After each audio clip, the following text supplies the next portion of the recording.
আসসালামু আলাইকুম রহমতুল্লাহি ওয়া বারাকাতুহু। মুআজ্জাজ সামিনে কিরাম, আশা করি সকলে আল্লাহর রহমতে ভালো আছেন। আজ সাপ্তাহিক প্রশ্নোত্তরের দিন, তাই লাইভে আমি চলে এলাম আপনাদের সাপ্তাহিক প্রশ্নগুলো নেওয়ার জন্য। ইনশাআল্লাহ রহমান আপনাদের কমেন্টে আসা প্রশ্নের আমি জবাব দেওয়ার চেষ্টা করব। অবশ্যই দিনই জরুরি বিষয় যেগুলো জানার দরকার কমেন্ট করবেন, আমি ইনশাআল্লাহ তাআলা জবাব দেব।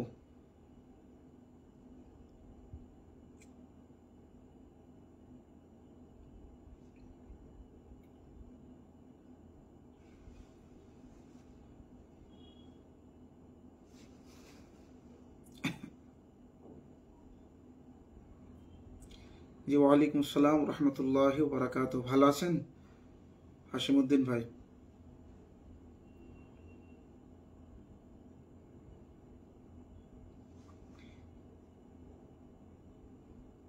জি, ওয়ালাইকুম আসসালাম রহমতুল্লাহি ওয়া বারাকাতুহু। ফিরোজ ভাই ভালো আছেন? হ্যাঁ, আলহামদুলিল্লাহ ভালো আছি।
আচ্ছা, উজুতে ঘাড় মাসাহ করা কি? অনেকে বলছে ঘাড় মাসাহ করা বেদাত, এই ব্যাপারে একটু বলবেন। আচ্ছা আচ্ছা, অ্যাকচুয়ালি উজু করার পরে ওই যে আঙ্গুল দিয়ে আপনি মাসাহ করছেন, পুরো কমসে কম চতুর্থাংশ মাথার মাসাহ করা অনিবার্য। পুরো মাথাটার মাসাহ করছেন, এটা সুন্নত বা মুস্তাহাব। ওই যে ভিজে হাত দিয়ে আপনি মাসাহ করলেন, ওই ভিজে হাতটাই ঘাড়ে শেষ পর্যন্ত বুলিয়ে দেওয়া, এটা মুস্তাহাব।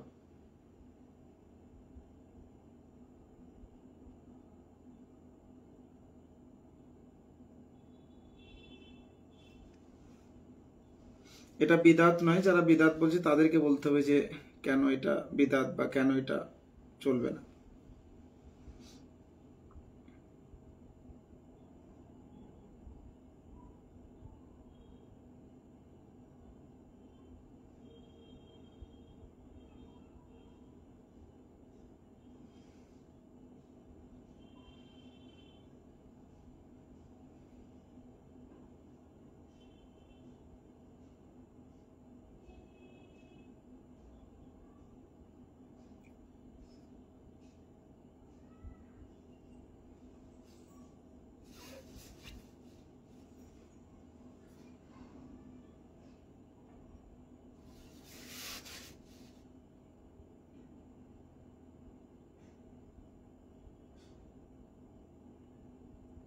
যারা হানাফি মাযহাব টিভিতে যুক্ত আছেন, হয়তো অনেকেই দেখছেন, দু একজন আহলে হাদিসের প্রবক্তা বলতে পারেন, হানাফি মাযহাব টিভিতে গিয়ে তারা উল্টোপাল্টা বকাবকি করছিল। যাই হোক, তারাও যদি লাইভে শুনছেন বা দেখছেন, অনুরোধ করব কিছু জানার থাকলে কমেন্ট করতে পারেন।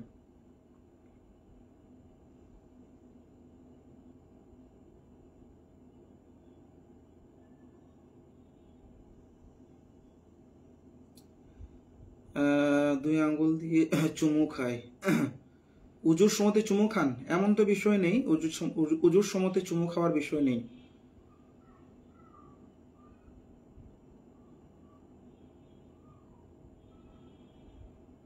উজু করার পরে, উজু সমাপ্তির পরে, মানে উজু হয়ে গেল, তারপরে আপনার আশহাদু আল্লা ইলাহা ইল্লাল্লাহ ওয়া আশহাদু আন্না মুহাম্মাদান আবদুহু ওয়া রাসূলুহু আল্লাহুম্মা জাআলনি মিনাত তাওয়াবিন ওয়াল মুতাতাহহিরিন, এই দোয়াটিও হাদিস শরীফের মধ্যে এসেছে।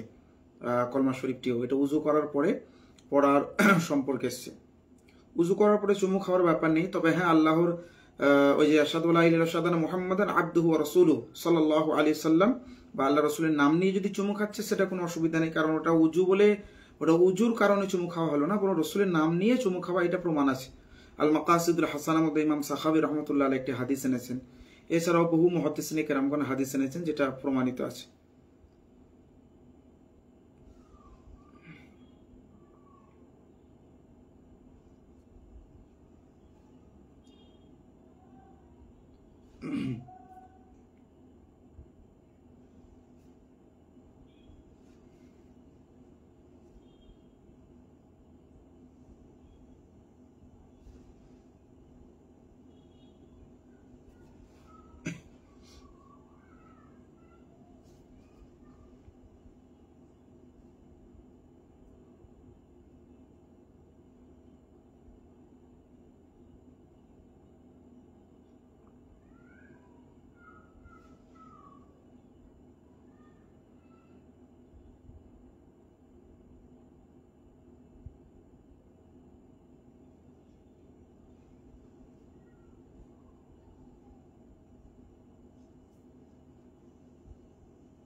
জাযাকাল্লাহু খায়রাদ দারাইন।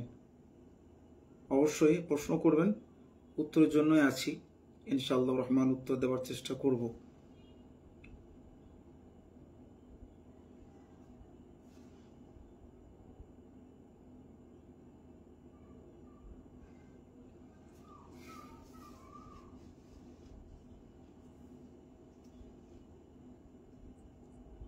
হ্যাঁ, ওয়ালাইকুম আসসালাম রহমতুল্লাহ। সুন্নি মিডিয়া সাজিদুল ইসলাম সাহেব, জি আলহামদুলিল্লাহ ভালো আছে, আপনি ভালো আছেন তো? সাজিদুল ইসলাম ভাইও ধারাবাহিকভাবে বা সবসময় কন্টিনিউসলি আমি দেখি উনি আমার পেজের মধ্যে অ্যাক্টিভ থাকেন, জাযাকাল্লাহু খায়রাদ দারাইন।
যতটুকু পারি সুন্নি আলেমদের ওয়াজ ছাড়ি আমার ইউটিউব আইডি থেকে, তো যারা যারা আছে একটু আমার এটা ফলো করে দিতে বলুন, চেষ্টা করুন সুন্নতের খিদমত করেন। আচ্ছা আচ্ছা, যারা এখন দেখছেন ভিউয়ার্স, আমি অনুরোধ করব সুন্নি মিডিয়া সাজিদুল ইসলাম ভাই, উনি মনে হয় চ্যানেলটি অপারেট করেন বা ফেসবুক পেজ ওনার হয়তো আছে। আমার সুন্নি মিডিয়ার সম্পর্কে অতটা জানা ছিল না, যাই হোক সাজিদুল ইসলাম ভাইকে আমি চিনি যেহেতু ওনার পেজে প্রায় অ্যাক্টিভ থাকেন, তো ফেসবুক সূত্রে আমি জানি। তো ওই ভাইজানও সুন্নি ওলামায়ে কেরামগণের বক্তব্য বা তাকরির উনি ছেড়ে থাকেন, ওনারও ইউটিউব চ্যানেল রয়েছে, ইউটিউব চ্যানেলটি ফলো মানে সাবস্ক্রাইব করে নেবেন। সুন্নি ওলামায়ে কেরামের ভিডিও নিশ্চয়ই থাকে, আপনারা দেখবেন, ওখান থেকেও উপকৃত হওয়ার চেষ্টা করবেন। জি ওয়ালাইকুম আসসালাম রহমতুল্লাহি ওয়া বারাকাতুহু। হ্যাঁ তানভীর ভাই আলহামদুলিল্লাহ ভালো আছে, আপনি ভালো আছেন?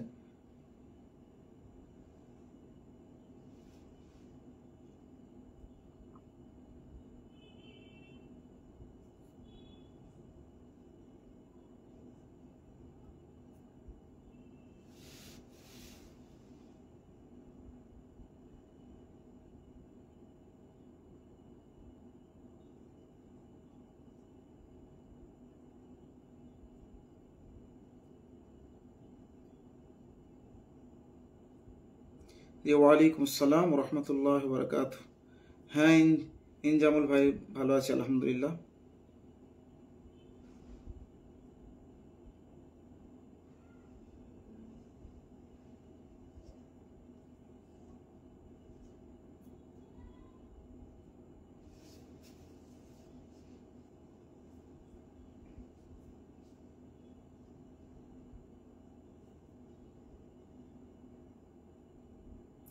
নামাজের মধ্যে কি দোয়া করা যাবে? নামাজের মধ্যে বলতে কখন?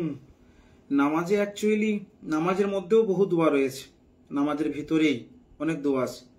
যেমন নামাজের ভিতরেই যে আপনার আত্তাহিয়াত পড়া হয়, ওখানেই তো দোয়া আছে যুক্ত আর কি। তো আলাদাভাবে দোয়া বলতে আপনি কি বলতে চাইছেন, কোন সময়টাতে? আন্তরিক দোয়া তো যে কোনো সময় করা যায়। মৌখিক দোয়ার যে যদি বলেন, তো মৌখিক দোয়া যেহেতু নামাজ যেভাবে আদায় করা হয়, সেই নামাজের জন্য যে নির্দিষ্ট দোয়াগুলি বা আপনার তাসবিহ রয়েছে, তার মধ্যেও দোয়া যুক্ত আছে বা শামিল আছে, যেমন আত্তাহিয়াতে। আচ্ছা, মহিলারা মাজারে যেতে পাবে কি না, এই ব্যাপারে আমি অনেকবার আলোচনা করেছি এই নিয়ে। মহিলারা যেহেতু, মনে রাখবেন যে মহিলাদের জন্য নিয়ম হলো পর্দার ভিতরে থাকা। তো মহিলারা বর্তমান সময়ে মাজার শরীফ থেকে দূরত্ব অবলম্বন করে বাড়ি থেকেই তারা জিয়ারত করতে পারে, বাড়ি থেকে তারা তিনাদের উদ্দেশ্যে দোয়া খায়ের করতে পারে, তিনাদের ওসিলাতে দোয়া করতে পারে, মাজার শরীফ যাওয়া থেকে বিরত থাকবে। এটাই মাসলাকে আলা হযরত, মানে আলা হযরত রাদিয়াল্লাহু আনহুর ফাতওয়া রাজবিয়া শরীফের মধ্যে উনি বিস্তারিতভাবে আলোচনা করেছেন। মসজিদে ঘুমানোর জন্য নয়, মসজিদে ঘুমাতে পারবে না, বরং যদি কেউ এতেকাফ থাকে, তো তার জন্য যেহেতু মসজিদ থেকে বের হওয়ার সুযোগ নেই, তো সেই জন্য মসজিদে এতেকাফ যিনি আছেন তিনি ব্যতীত কারোর জন্য ঘুমানো জায়েজ নেই।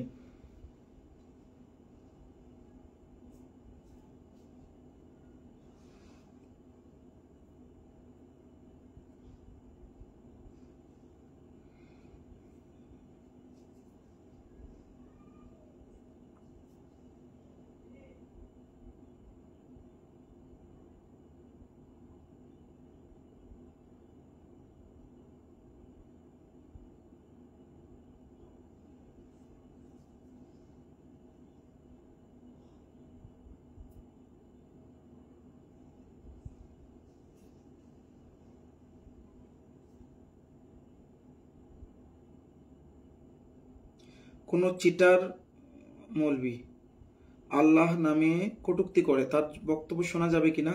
ওর বক্তব্য মধ্যে কি বলেছে দেখতে হবে। যদি কুফরি বাক্য লাভ করে বা শিরকিয়া বাক্য লাভ করে, তো ওই ব্যক্তি তো ইমান হারা হয়ে যাবে, আর ইমান হারা ব্যক্তি তো আপনার বক্তব্য শোনাই না জায়েজ।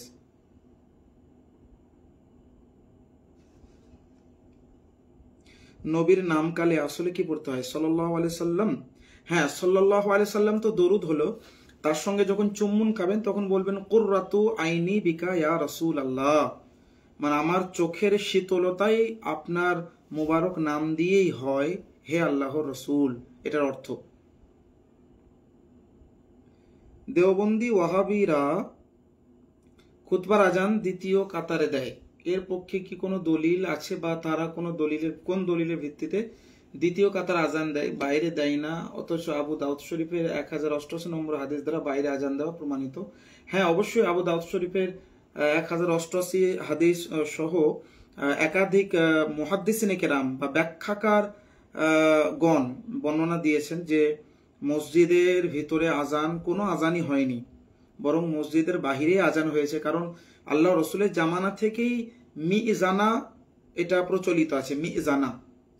আর মিজানা অ্যাকচুয়ালি মসজিদে হয় না, মসজিদের বাইরে হয়, যেখানে আজান দেওয়ার জায়গা।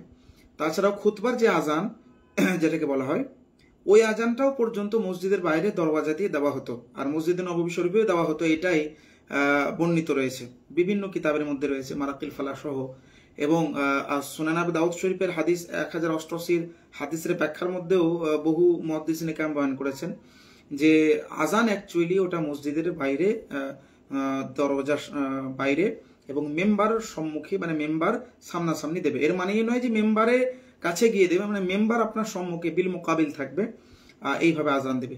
তারা অ্যাকচুয়ালি সুনান আবু দাউদ শরীফের হাদিসটাকেও অনেক সময় বর্ণনা, মানে দলিল স্বরূপ পেশ করে। তো তাদের এটা ভুল, বোঝার ভুল, কারণ ওখানে স্পষ্টভাবে রয়েছে আলা বাবিল মসজিদে।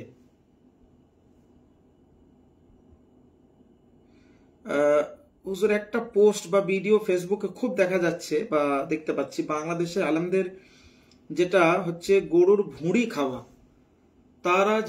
তারা যাবে এ কথা বলছে, ভুঁড়ি খাওয়া রুচি হলে যাবে, এরকম কথা বলছে। আমাদের আহলে সুন্নাত ওয়াল জামাতের ফতোয়া বা আলা হযরত রাদিয়াল্লাহু আনহুর ভুঁড়ি খাওয়া মাকরুহে তাহরিমা বাংলাদেশের কিছু আলেম এই বিষয়ে খুব বাড়াবাড়ি করছে। তো আপনি একটু খুলে বললে ভুঁড়ি খাওয়া কেন যাবে না একটু বলবেন হুজুর। আচ্ছা, খুব সুন্দর একটা প্রশ্ন করেছেন সাজিদুল ইসলাম ভাই। দেখুন, মুসনাদে ইমাম আহমদ বিন হাম্বলের মধ্যে 7টি অঙ্গ খাওয়া মানে পশুর মধ্যে নাজায়েজ বা নিষিদ্ধ, এটা হাদিস শরীফে আছে। আর সেই 7টা কি কি আছে আমি বলে দিই আপনাকে। 1 মিনিট হোল্ড করুন, হাদিসটা আমি বের করছি। ওটা মুসনাদ ইমাম আহমদ বিন হাম্বল সহ একাধিক কিতাবের মধ্যে হাদিসটা উল্লেখিত রয়েছে, যেখানে 7টি অঙ্গ স্পষ্টভাবে আল্লাহ রসুল সাল্লাল্লাহু আলাইহি সাল্লাম বয়ানও করেছেন। আমি হাদিসটা দেখাচ্ছি, তাহলে সুবিধা হবে।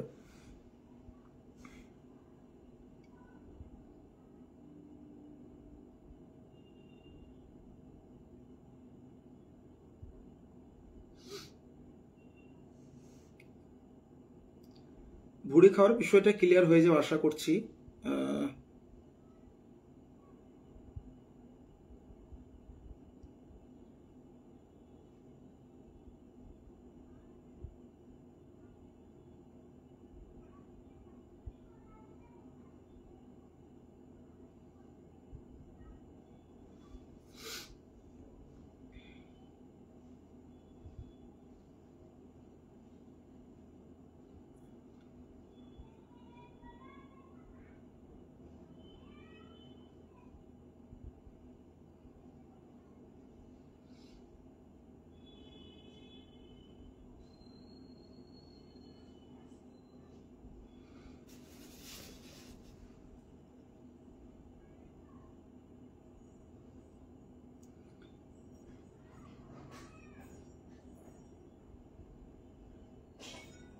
হ্যাঁ, ওই যে হাদিসটির কথা আপনাদেরকে বললাম,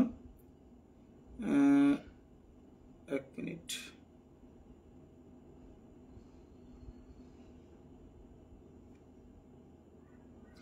হযরত ইমামে মুজাহিদ রাদিয়াল্লাহু আনহু থেকে বর্ণিত, উনি বলেন যে আল্লাহর রাসূল সাল্লাল্লাহু আলাইহি সাল্লাম ছাগলের বিশেষভাবে এটা বর্ণনা দেওয়া হয়েছে কয়েকটি মানে আপনার অঙ্গ যেগুলো খাওয়া যাবে না। আর যাকার হচ্ছে আপনার পুংলিঙ্গ, স্ত্রীলিঙ্গ, আর আপনার একটা হচ্ছে যে পশুর মধ্যে দেখবেন ওই যে রক্ত, যেটা প্রবাহিত রক্ত খাওয়া যাবে না। আর তার সাথে সাথে আরো কয়েকটি অঙ্গের কথা আল্লাহ রসুল সাল্লাল্লাহু আলাইহি ওয়াসাল্লাম ইরশাদ করেছেন। তার মধ্যে একটি হচ্ছে আপনার যে পেশাব গাহ, মানে পেশাব যেখানে আপনার জমা হয় সেটা, এমনকি পেশাব জমা হওয়ার জায়গাটা পর্যন্ত নিষেধ করা হয়েছে। এখানে একটা বোঝার বিষয় আছে যে প্রস্রাব যে বের হয় সেটাকে আলায় তানাসুল বলা হয়, বা পুংলিঙ্গ স্ত্রীলিঙ্গ, যেখান থেকে আপনার প্রস্রাবটা বের হয়। তো স্ত্রীলিঙ্গ হোক বা পুংলিঙ্গ হোক, এগুলো খাওয়া কেন নিষেধ? এর একটা ইল্লাত ফুকাহে কেরামগণ বয়ান করেন যে প্রস্রাব বা নোংরা ময়লা নাপাকটা ওই দিক দিয়ে বের হয়, ওই জন্য খাওয়া নিষিদ্ধ। একবার আপনি ভাবুন যে নাপাক জিনিস যে রাস্তা দিয়ে বের হচ্ছে ওই জিনিসটা খাওয়া না যায় বা নিষেধ, তাহলে নাপাক জিনিসগুলো যেখানে জমা থাকছে ওটা কিভাবে খাওয়া যাবে? কথা বুঝতে পেরেছেন? এটা আপনার মুসনাদ ইমাম আহমদ বিন হাম্বলের মধ্যে হাদিসটা উল্লেখিত আছে, এছাড়াও অনেকগুলি কিতাবের মধ্যে পাওয়া যাবে। আর দ্বিতীয় বিষয় হলো যে এই যে ভুঁড়ি, এখানে বুঝতে হবে যে ভুঁড়ি যেটা, ভুঁড়ির মধ্যে অনেক কিছু জিনিস থাকে, নাড়িগুলো থাকে, আরো অনেক কিছু, গোবর ইত্যাদি যেগুলো যুক্ত থাকে। তো মোট কথা অনেক ফুকাহায়ে কেরামগণ ওই যে আপনার পুরো যে ভুঁড়ি বলতে যেখানে আপনার গোল আকারে যেটা পুরো, যেটাকে প্যাকেট বলতে পারেন, যে যার ভিতরে নাড়ি টাড়ি সবকিছু থাকে, ওর মধ্যে দেখবেন ওটা যেহেতু উল্টো পিঠ থাকে আর তার ভিতরের অঙ্গ দিকে কালো কালো ইত্যাদি লেগে থাকে। অনেক ফোকাহা বলেন যে গরম পানি দিয়ে ওটা ছাড়ানোর পরে যদি কারো রুচি হয় তো ওটা খেতে পারে, কিন্তু ওর ভিতরে যে নাড়িগুলো থাকে ওগুলো কিন্তু খাওয়া যাবে না। তো নাড়ি ভুড়ি বলতে কি বোঝাতে চাইছে ওটা বুঝতে হবে।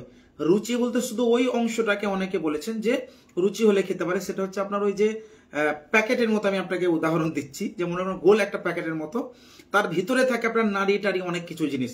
তো নাড়ি টাড়ি অনেক কিছু জিনিস যেগুলো আছে ওগুলো খাওয়া যাবে না, কারণ ওগুলো নাপাক ইত্যাদির সঙ্গে আবর্জনার সঙ্গে যুক্ত থাকে, তাই ওগুলো খাওয়া যাবে না।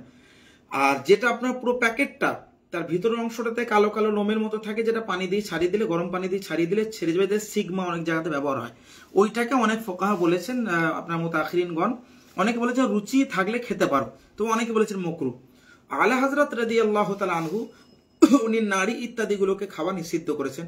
22টি অঙ্গকে 20 নম্বর খণ্ডের মধ্যে ফাতাওয়া রাজবিয়া শরীফের মধ্যে উনি বর্ণনা দিয়েছেন যে খাওয়া যাবে না, তার মধ্যে একটা নারীও বটে।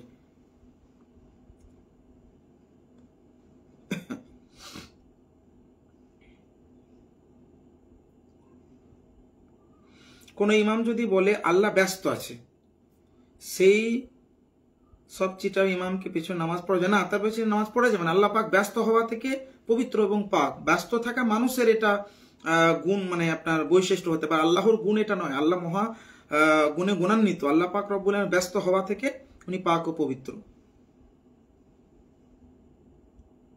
জুমার দিনের শ্রেষ্ঠ আমল কি? জুমার দিনের সব থেকে উত্তম হচ্ছে জুমার ফরজ নামাজ 2 রাকাত পড়ার পরে, নামাজগুলো পড়ার পর দরুদ শরীফ পড়ার মাধ্যম দিয়ে ইস্তিগফার করা, মানে আল্লাহর কাছে চাওয়া। কারণ জুমার দিন এমন একটা মুহূর্ত আছে যে মুহূর্তে দোয়াটা আল্লাহ কখনো রোধ করেন, আল্লাহ পাক কবুল করে। সেই মুহূর্তটা কোন মুহূর্ত অনেকেই ব্যাখ্যা করেছেন অনেকভাবে। অনেকে বলেছেন যে ইমাম সাহেব যখন খুতবার জন্য মেম্বারে উঠবে, ওই মেম্বার ওঠা থেকে নিয়ে ফরজ নামাজ শেষ হওয়া পর্যন্ত। অনেকে বলেছেন আসর শেষ হয়ে মগরিবের আগে মুহূর্ত পর্যন্ত। এইভাবে অনেকে অনেক রকম ব্যাখ্যা দিয়েছেন।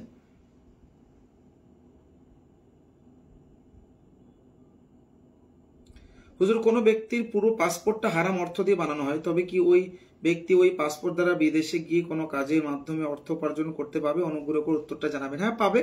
এবার সে হারাম অর্থ উপার্জন করে পাসপোর্ট বানিয়েছে, তা হারাম অর্থের উপার্জন করাটা হারাম হবে, তার জন্য তওবা করতে হবে।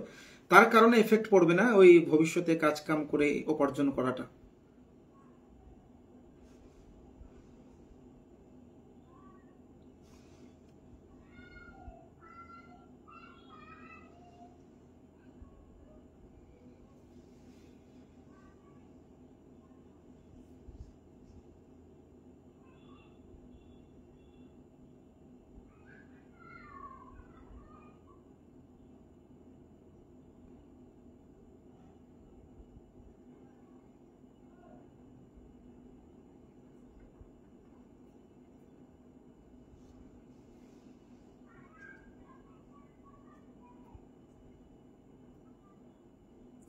জুমার খুতবার অবস্থায় কিভাবে বসা উত্তম? আপনি যেভাবে কমফোর্টেবল ওইভাবে বসুন, তবে নিস্তব্ধ থাকা অনিবার্য খুতবাকালীন। এবার যেহেতু মসজিদ, তো মসজিদের আদবটাকে খেয়াল রেখে বসুন। যদি জায়গা শর্ট হয় বা অল্প মানুষ হয়, বেশি মানুষ হয়, তো সেই ক্ষেত্রে আপনি যদি এইভাবে 4 ভাগ করে বাবু মেলে বসবেন তো অনেকের অসুবিধা হতে পারে। তো এমনভাবে বসবেন ওখানে আপনি 2 পায়ে, একটা পা মানে বাম পায়ের ওপরে হয়তো আপনি বসলেন। আর যদি আপনার জায়গা থাকে তো যেভাবে আপনি কমফোর্টেবল বসতে পারেন। মুসলিম ছাড়া কি কেউ জান্নাতে প্রবেশ করবে না? যেমন হিন্দুরা? না, একমাত্র মুসলমান। কারণ আল্লাহ পাক বলেন ইন্নাল্লাযিনা আমানু ওয়া আমিলুস সলিহাত, নিশ্চয় যারা ঈমান এনেছে এবং নেক আমল করেছে, উলাইকা লাহুমুল জান্নাতুন তাজরি মিন তাহতিহিল আনহার, নিশ্চয় তাদেরই জন্যই রয়েছে জান্নাত, মানে যারা মুমিন এবং নেক আমলকারী। তো ঈমানটা হচ্ছে আপনার মৌলিকভাবে শর্ত। ঈমান ছাড়া কেউ জান্নাত পাবে না, ঈমান লাগবে।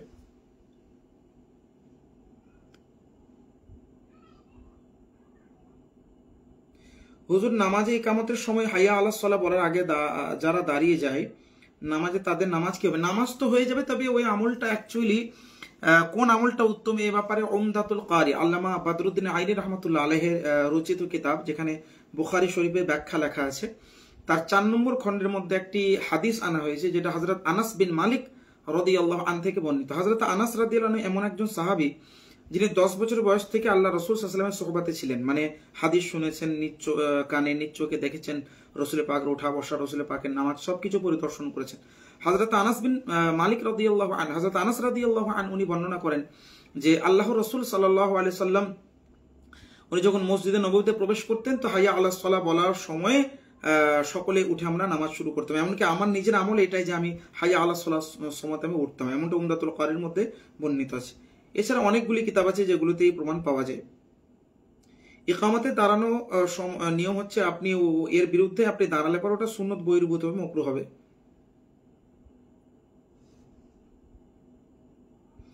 এই হাদিসের দ্বারা বোঝা যায় যে গুল যদি কেউ বেশি করে তাহলে নেশা আছে, তাহলে কম করার বিধান একই হওয়া দরকার। এই হাদিস সম্পর্কে আপনার মতামত কি?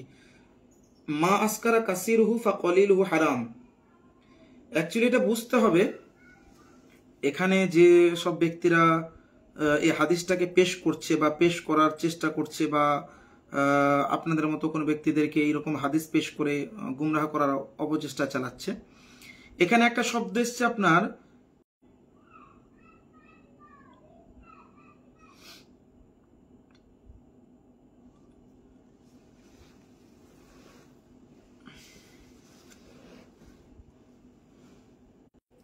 এই হাদিসটি আল্লামা ইবনে আব্দুল বার, যিনি মালিকি মাযহাবের একজন বড় ইমাম, উনি আল ইস্তিসকার নামক কিতাবের মধ্যে এই হাদিসটিকে এনেছেন। এছাড়াও বিভিন্ন কিতাবের মধ্যে আল মুজামুল কাবির লি তাবরানির মধ্যেও বর্ণিত যে হাদিসটা।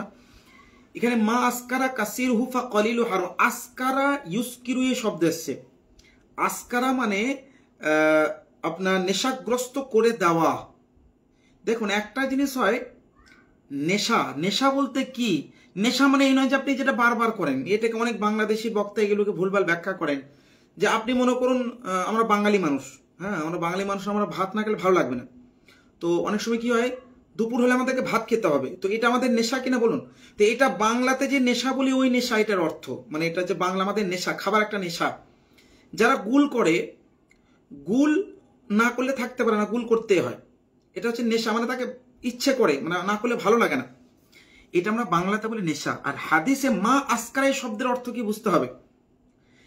এই আসকারা ইস্কিরু বাবে ইফআল, এটা যারা বাংলা মানে যারা সাধারণ ব্যক্তি, যারা মানে ওলামায়ে কিরাম নন, তারা দেখছেন, তারা হয়তো ব্যাখ্যাটা বুঝতে একটু অসুবিধা হবে।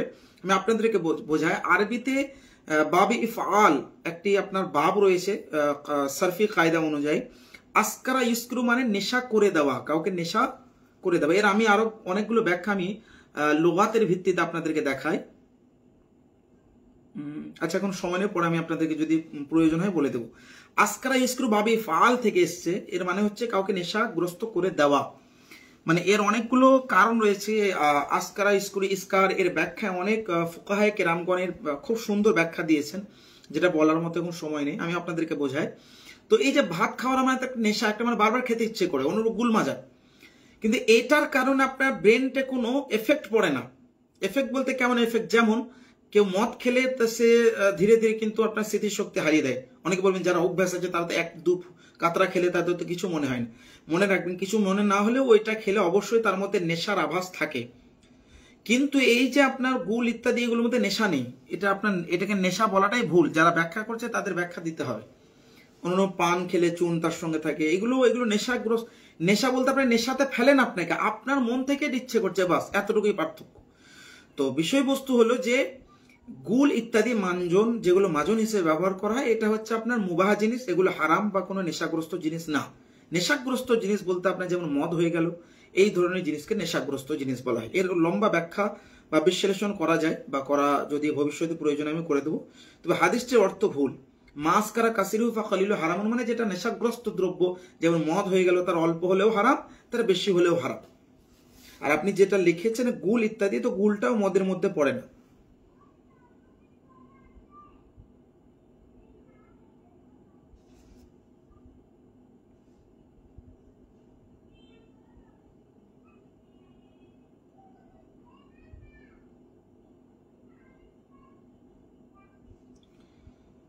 আচ্ছা, আরো প্রশ্ন এসছে কয়েকটি।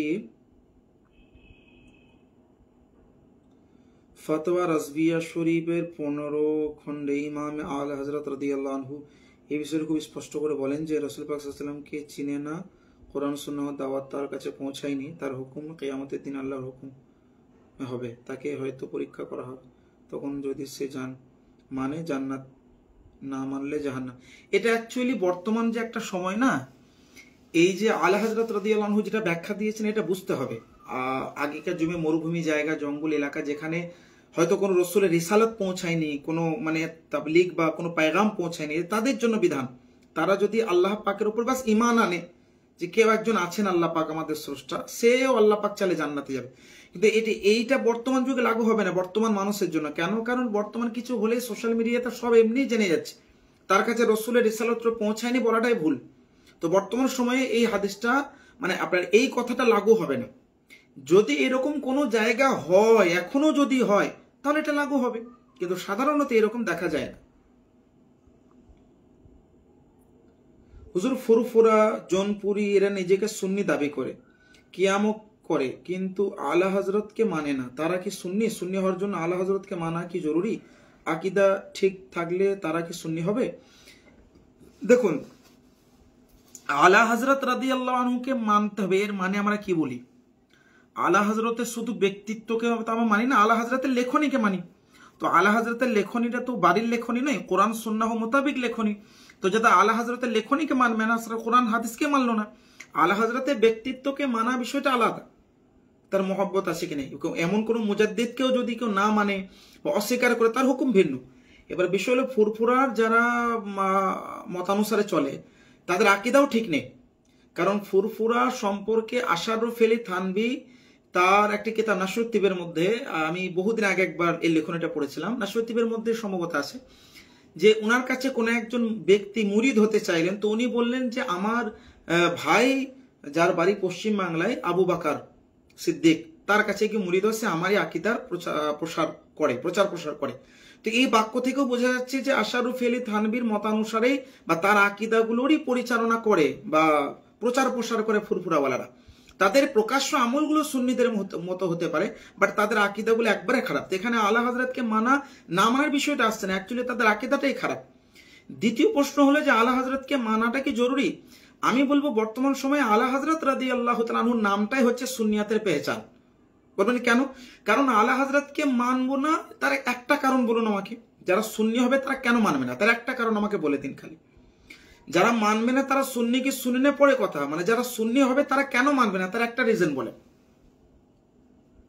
তো বিষয়বস্তু হল আলা হযরত যারা সুন্নি তারা আলা হযরতকে মানবো না বা কেন মানতে হবে, এই কথার একটা রিজন আমাকে বলে দিক, তাহলে আমি উত্তর দিয়ে দেবো।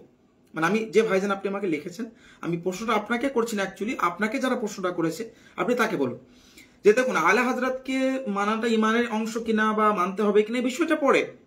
আমার কথা হচ্ছে যারা সুন্নি মুসলমান তাদের জন্য আমি বলছি বর্তমান সময়ে আলা হজরতের নাম বা আলা হজরতকে মানা, আলা হজরতকে চেনা, আলা হজরতকে পড়া, আলা হজরতের নাম নেই, এটা সুন্নিয়াতের পেহচান। কোন সুন্নি আলা হজরতের নাম কেন নেবে না, তার একটা রিজন আমাকে বলে দিন বা তাকে বলুন যে বলে দেবে।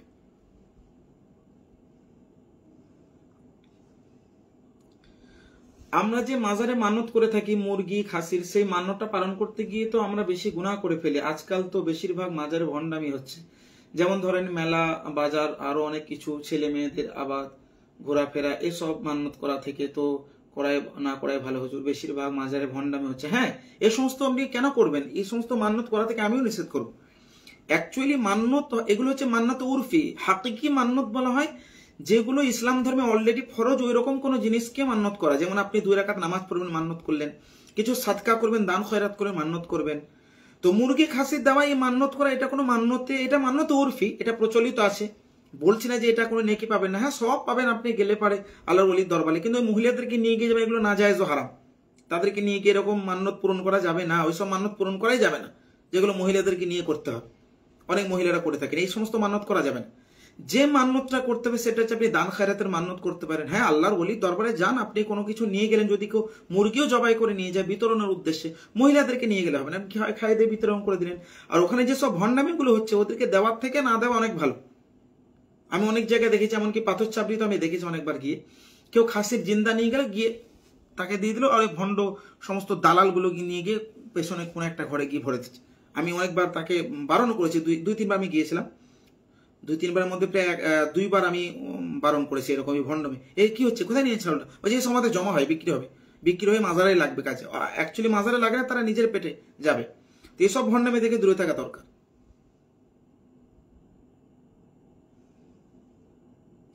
যেসব মুসলমান নামাজ পড়েন কিন্তু আকিদা ঠিক আছে, তাহলে কি তারা মরার পর জান্নাতের আশা করতে পারে?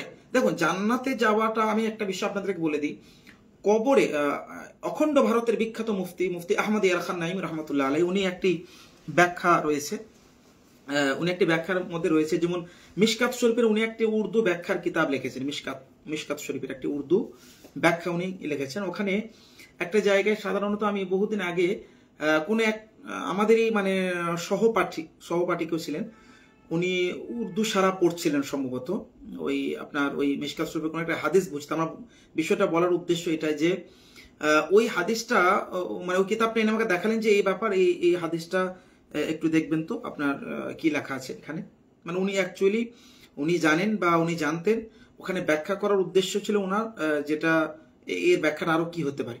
তো ওখানে ওই ওনার লেখা হযরত মুফতি আহমদ ইয়ার খান নাইম রহমতুল্লাহ আলাইহি লেখা কিতাব, ওখানে উনি লিখেছেন যে কবরে ইমানের হিসাব হবে আর হাসরে আমলের হিসাব হবে। খুব সুন্দর একটি কথা। অ্যাকচুয়ালি ওনার, আমি তাকে ধন্যবাদ জানাবো, সেদিন উনি বলার কারণে আমি এই বিষয়টা সেদিন পড়েও ছিলাম, যদিও পরবর্তীকালে এই সমস্ত বিষয়গুলো নিয়ে ঘাটাঘাটি করার সুযোগ হয়েছে, কিন্তু সেই সময় ফার্স্ট টাইম আমার নজরে পড়ে।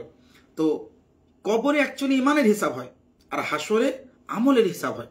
তাহলে একটি কথা বুঝতে হবে, যদি কারো কেউ ইমান অবস্থায় ইন্তেকাল করে তো কবর থেকে আল্লাহ পাক চাইলে পরিত্রাণ, কিন্তু হাসরে তো আমলের হিসাব হবে। জান্নাতে যাওয়া না যাওয়াটা আল্লাহ পাক চাইলে আল্লাহ যদি দয়া করে জান্নাতে যাবে। আর একটি কথা আমি লক্ষ্য রাখবেন, জান্নাতের আশা নামাজি ব্যক্তিদের ছাড়া করাটাই আমার মনে হয় যেন অযথা। হ্যাঁ, যারা ইমান অবস্থায় ইন্তেকাল করবে তারা একদিন জান্নাতে যাবে, সে তো হাদিস শরীফে আছে, কিন্তু আপনার সরাসরি যে জান্নাত প্রথমেই জান্নাতে চলে যাবে এমনটা আশা করা যাবে না। কারণ কোরআনে যেসব জায়গাতে ইন্নাল্লাযিনা আমানু রয়েছে ওখানে আমিলুস সলিহাত শব্দ আছে। আর আমালে সলেহের ব্যাখ্যাতে ইমাম ইবনে কাসির সহ ইমাম ফখরুদ্দিন রাজি সহ একাধিক মুফাসসিরিন কেরাম আমালে সলিহের প্রথম জায়গাতে রেখেছেন। প্রথম আমালে সলিহ হলো আল ইমানু বিল্লাহ, মানে মৌখিকভাবে এবং আন্তরিকভাবে। আন্তরিক ইমানটা আপনার কলবি আমল হয়ে গেল, মৌখিকভাবে ইমান আনা এটা একটা আমল। আর 2 নম্বর আমালে সলিহ হচ্ছে as-সালাহ, অর্থাৎ নামাজ কায়েম করা। এইভাবে বর্ণনা দিয়েছেন অনেকেই।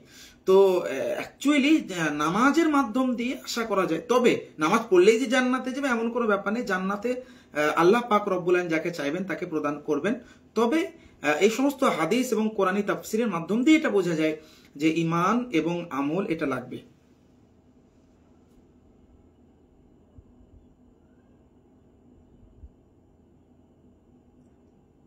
ওয়ালাইকুম আসসালাম রহমতুল্লাহ বারাকাতুহু।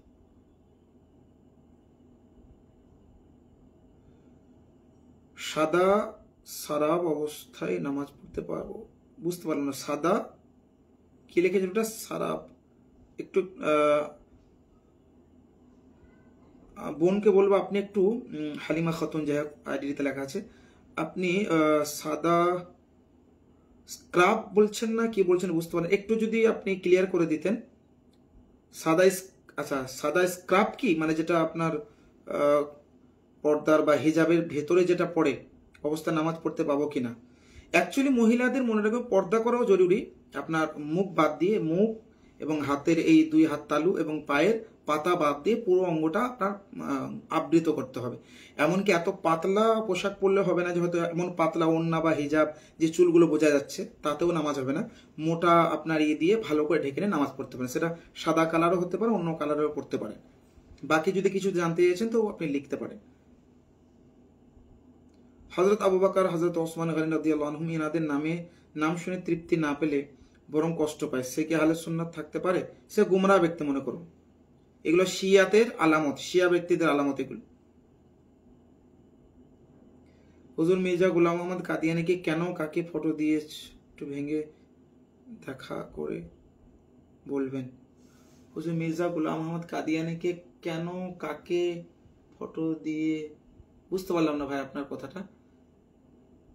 জি ওয়ালাইকুম আসসালাম রহমতুল্লাহ বারাকাতুহু। সুলতান ভাই, সাদ্দাম ভাই প্রশ্ন করেছেন পশ্চিম দিকে কি উজু করা যাবে, পশ্চিম দিকে কি চান করা যাবে? পশ্চিম দিকে সবকিছু করা যাবে, তবে মনে রাখবেন আদবে খেয়াল রাখবে, যেহেতু ভারতের পশ্চিম দিকে হচ্ছে কাবা, সুতরাং পশ্চিম দিকে থুতু ফেলা থেকে দূরত্ব অবলম্বন করবেন। পশ্চিম দিকে মুখ করে যদি স্নান করেন তাহলে আপনার যে গোপন অঙ্গ অর্থাৎ নাভি থেকে হাঁটু পর্যন্ত ঢেকে রাখবেন।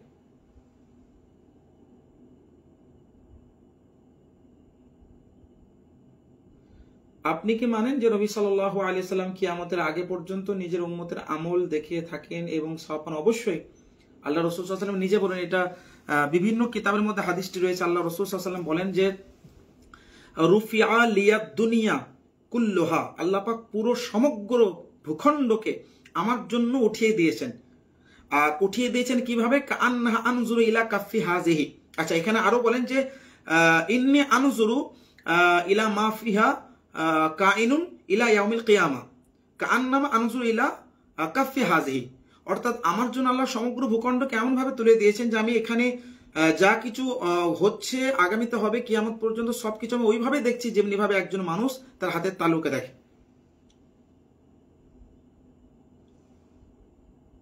হুজুর আমার ওখানে ভুল হয়েছে, ওখানে আমি বলতে চেয়েছিলাম মির্জা গোলাম আহমদ কাদিয়ানিকে কেন কাফের ফতোয়া দেওয়া হয়েছে একটু বুঝবেন। আচ্ছা, মির্জা গোলাম আহমদ কাদিয়ানির সম্পর্কে অ্যাকচুয়ালি বিভিন্ন ফতোয়া পাওয়া যায়, তবে সে নবুয়তেরও দাবি করেছিল এমনটা প্রুফ পাওয়া যায়। মির্জা গোলাম আহমদ কাদিয়ানির সম্পর্কে বিভিন্ন আপনার দলিলাদি রয়েছে, তার নিজস্ব লেখা কিতাব অনেকগুলি রয়েছে যেগুলিতে, বা তিনার মান্যকারীরাও তার সম্পর্কে অনেক কথা এমন লিখেছেন যেগুলোতে পাওয়া যায় যে তার গুমরাহিয়াত এমনকি কুফরিও অনেকে বয়ান করেছেন বা লিখেছেন।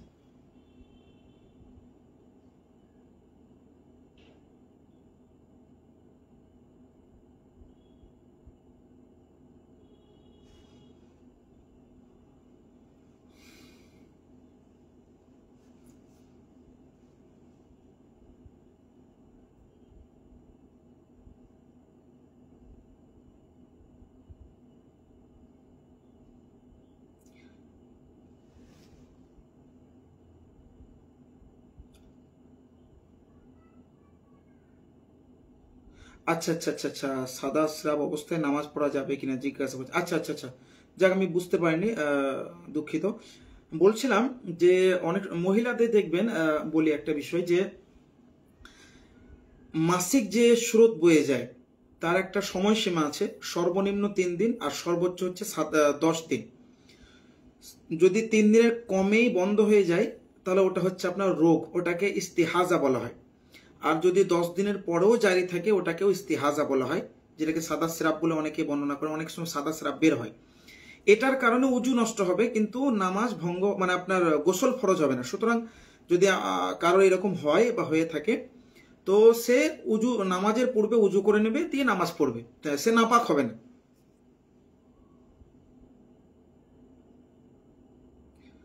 হুজুর গাদিরে খুমটা কি একটু জানাবেন, ইদানিং বিভিন্ন জায়গায় পোস্টার দেখতে পাচ্ছি। আচ্ছা, গাদিরে খুম সম্পর্কে আমি বিস্তারিত আলোচনা করবো ইনশাল্লাহ পরবর্তীতে। যখন প্রশ্ন করেই দিলেন তো আমি বলেই দিই, যেহেতু লম্বা আলোচনা রয়েছে। গাদিরে খুম অ্যাকচুয়ালি খুম একটি জায়গার নাম। তো আল্লাহ রসুল সাল্লাম যখন হাজ্জাতুল ওয়াদা থেকে ফিরছিলেন তো গাদিরে খুম খুম নামক জায়গাতে আল্লাহ রসুল সাল্লাম দাঁড়িয়ে মওলাই কায়নাত রাদিয়াল্লাহু আনহুর মর্যাদা বয়ান করেছিলেন, আর সমগ্র সাহাবীদের মাঝে বলেছিলেন মান কুনতু মাওলাহু ফাআলিয়ুন মাওলা, আমি যার যার প্রিয় বা বন্ধু বা পছন্দনীয়, আলীও তার তার পছন্দনীয়।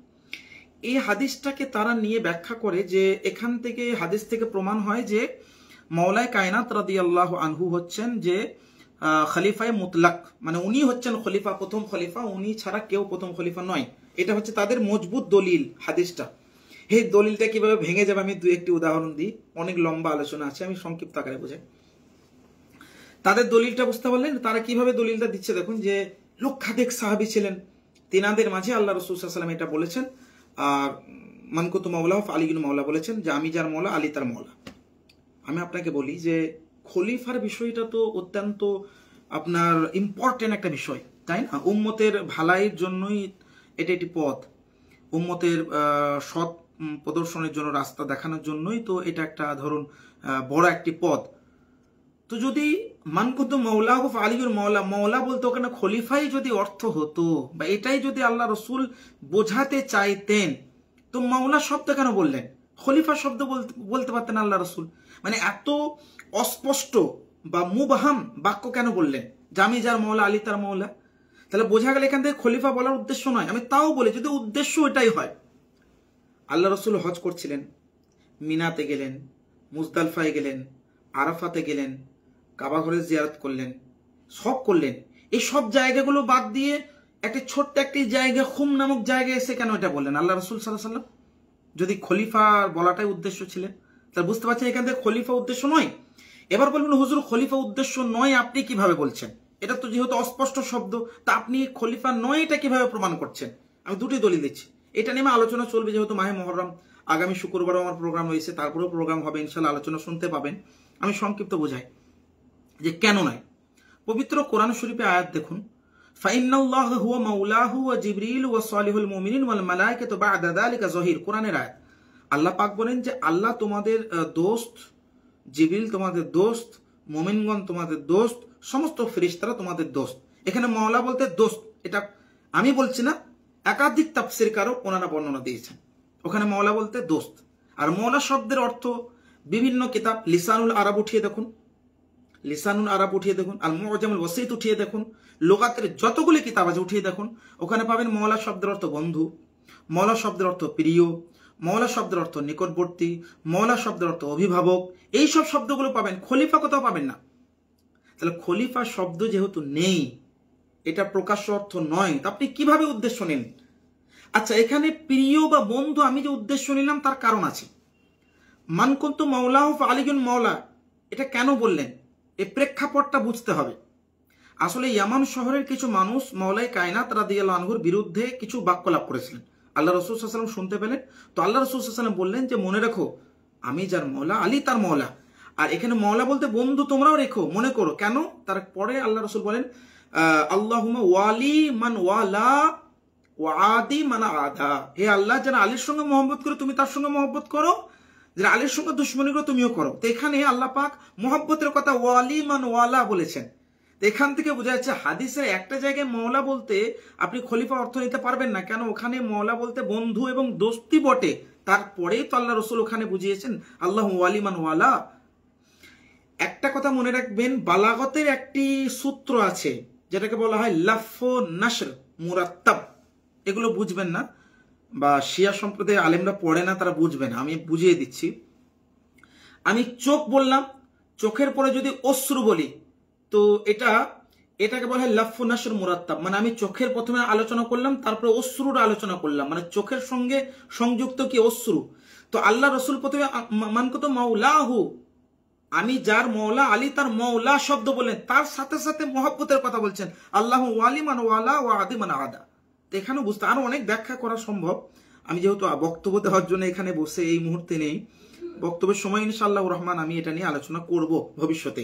তবে এটা ভুলভাবে। এবার আমি যেটা বলতে চাইছিলাম, ওই যে হাদিসটা আল্লাহ রাসূল সাল্লাল্লাহু আলাইহি ওয়াসাল্লাম খুম নামক জায়গাতে বললেন, যে দিনে বলেছিলেন ওই দিনটাকে উৎসব হিসেবে শিয়া সম্প্রদায়ের মানুষরা পালন করে আর বলে ঈদে গাদিরে খুম। আমি বলবো ঈদে গাদিরে খুম বলে কোনো ঈদ ইসলাম ধর্মে নেই, কোনো ঈদের কথা, উৎসবের কথা ইসলাম ধর্মে নেই। এসা 1871-72 খ্রিস্টাব্দের পর থেকে কিছু শিয়া সম্প্রদায়ের মানুষ এটাকে শুরু করেছে, তারও ব্যাখ্যা আমি পরবর্তীতে দেবো ইনশাআল্লাহ রহমান। তবে মনে রাখবেন এটা কোনো ঈদ নেই। তো কেন এটা পালন করে এটাও বুঝালাম, এর প্রেক্ষাপটটা বুঝালাম যে শিয়া সম্প্রদায়ের কিছু মানুষ ওই হাদিসটা আল্লাহ রসুল যেদিন বলেছিলেন হাজ্জাতুল ওয়াদা থেকে ফিরে এসে ওই দিনটাকে মানায় এবং এরা বলে ঈদে গাদিরে খুম। দেখুন, এই কথাগুলো বলার উদ্দেশ্য আমার এটা নয় যে মাওলায়ে কায়নাতের মর্যাদা নেই। অবশ্যই মাওলায়ে কায়নাতের মর্যাদা অনেক বেশি। হযরত আবু বকর সিদ্দিককে যেমন সিদ্দিক আকবর বলেছেন, ওমর ফারুককে যেমন ফারুক আজম বলেছেন, উসমানে গনিকে যেমন হায়ার অধিক হায়াওয়ালা বলেছেন, ওর মাওলায়ে কায়নাতকে তেমন বলেছেন আমি ইলমে শহর, তার দরওয়াজা হচ্ছে আলী। সকলকে নির্দিষ্ট মর্যাদা আল্লাহ রাসূল দান করেছেন। মাওলায়ে কায়নাতের মর্যাদা বলার জন্য মিথ্যা সাহারা নিতে হবে না। মানে হাজারো এরকম হাদিস রয়েছে মাওলায়ে কায়নাত রাদিয়াল্লাহু তাআলা আনহুর মর্যাদা প্রকাশ করার জন্য, তার জন্য মিথ্যা সাহারা আমাদের বা মুবহাম বা অস্পষ্ট বাক্য নিয়ে মাওলায়ে কায়নাতের মর্যাদা প্রকাশ আমাদের করতে হবে না। অনেক স্পষ্ট হাদিস রয়েছে যেগুলো থেকে মাওলায়ে কায়নাতের মুবারক মর্যাদা প্রমাণিত হয়। সুতরাং এই কারণে তারা ঈদে গাদিরে খুম মানায়, এমন কোন ইসলাম ধর্মে ঈদে গাদির নেই।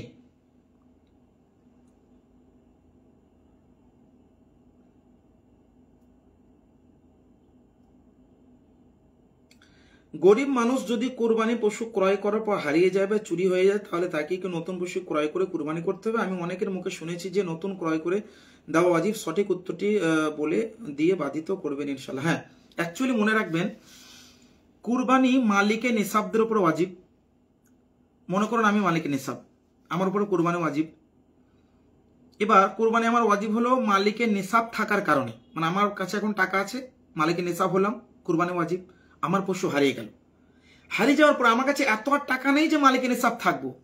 তা যখন আমি মালিকের নিসাব ছিলাম তখন আমি পশু কিনলাম, আমাকে জবাই করতে হবে, হারিয়ে গেল, এখন আর মালিকের নিসাব নাই। তো যে মুহূর্তে মালিকের নিসাব ছিলাম, পশু কিনেছিলাম, কুরবানি করব, হারিয়ে গেল, মালিকের নিসাব নেই, তা আমার উপর কুরবানি ওয়াজিব হবে না। মনে করুন আমি গরিব, আমার কাছে সে সম্পদ নেই, আমি মালিকের নিসাব নয়, আর আমি পশু কিনলাম। তো আমি পশু কেনার জন্য আমার উপরে কুরবানি ওয়াজিব হলো, মালিকের নিসাব হওয়ার জন্য না, কিন্তু আমি তো মালিকের নিসাব ছিলাম না। তো যদি কেউ মালিকের নিসাব হয়, তো মালিকের নিসাব হওয়ার কারণে কুরবানি ওয়াজিব ছিল। পশু হারিয়ে যাওয়ার পরে যদি মালিকের নিসাব আর না থাকে, তো ওয়াজিব হওয়ার যে কারণ, সে কারণটা এখন নেই। আর আমি যদি গরিব হয়, পশু কিনলাম, তো পশু কেনার কারণে কুরবানি আমার উপরে ওয়াজিব হলো, হারিয়ে গেল। তো যেমনি ভাবে আমার কাছে আগেও আমি মালিকের নিসাব ছিলাম না, এখনো মালিকের নিসাব নেই, তো আমার উপরে কুরবানি ওয়াজিব হওয়ার কারণ মালিকের নিসাব নয়, কারণ মালিকের নিসাব আমি আগেও ছিলাম না, এখনো নেই। তো আমার উপরে কুরবানি ওয়াজিব হওয়ার কারণ কোনটা? মালিকের নিসাব হওয়াটা না পশু কেনাটা? পশু কেনাটা। তাহলে মোট কথা আমি পশু কিনে আমার উপরে কুরবানিটা ওয়াজিব করেছিলাম। সুতরাং আমার যদি পশু হারিয়ে যায়, আমার উপরে কুরবানিটা ওয়াজিব থেকেই গেল, পরবর্তীতে আমাকে একটা পশু কিনে কুরবানি করতে হবে। আশা করি বুঝতে পেরেছি। এখানে গরিব বড় লোকের ব্যাপারটা এই জন্য আসছে, কারণ গরিবের উপর কুরবানি ওয়াজিব ছিলই না, সে কেনার কারণে কুরবানিটা নিজের উপর ওয়াজিব করেছিল। একবার প্রশ্ন করেছেন মির্জা সাহেব, আমার প্রশ্ন না এটা আমি এটা জানতে চাই, ইয়াজিদকে অনেকে মুসলিম বলে, এটা কি বলা যাবে? আর যদি বলা যায় ইয়াজিদ মুসলিম, তাহলে আহলে বায়াতকে শহীদ করার পর মদিনা শরীফ চত্বরে উট, 4 পায়ে পশু বেঁধে রেখেছিল কেন? রওজা চত্বরে এবং মদিনা শরীফে ইত্যাদি ইত্যাদি। মনে রাখবেন মুসনাদে ইমাম আহমদ ইবনে হাম্বল রাহমাতুল্লাহ আলাইহি, উনার যে মাযহাব অনুযায়ী ইয়াজিদ কাফের। তো মনে রাখবেন যারা মুসলমান বলছে তাদের কাছে দলিল থাকবে নিশ্চয়ই, কোন দলিল আছে সেটা দিক।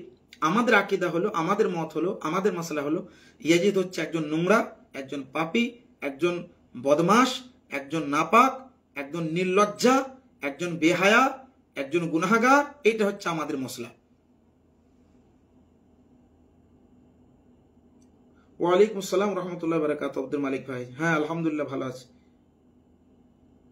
হুজুর দলিল দেবেন, কোনটা দলিল চাইলেন? ওটা বাহারের শরিয়াতে আছে ভাই, মুবাশশির রাজা সাকাফি, হ্যাঁ ওটা বাহারের শরিয়াতের মধ্যে ওটা আছে যেটা আপনি জিজ্ঞেস করলেন।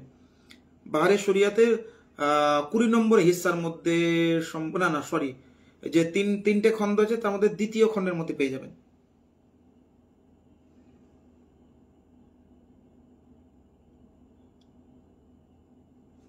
সময় অনেক হয়ে গেছে, আমি ইনশাআল্লাহ রহমান আগামী সপ্তাহে আপনাদের কাছে হয়তো আমি নাও আসতে পারি, যদি সময় সুযোগ হয় আসবো ইনশাআল্লাহ রহমান, আপনাদের প্রশ্ন উত্তর দেওয়ার চেষ্টা করবো। আসসালামু আলাইকুম রহমতুল্লাহ।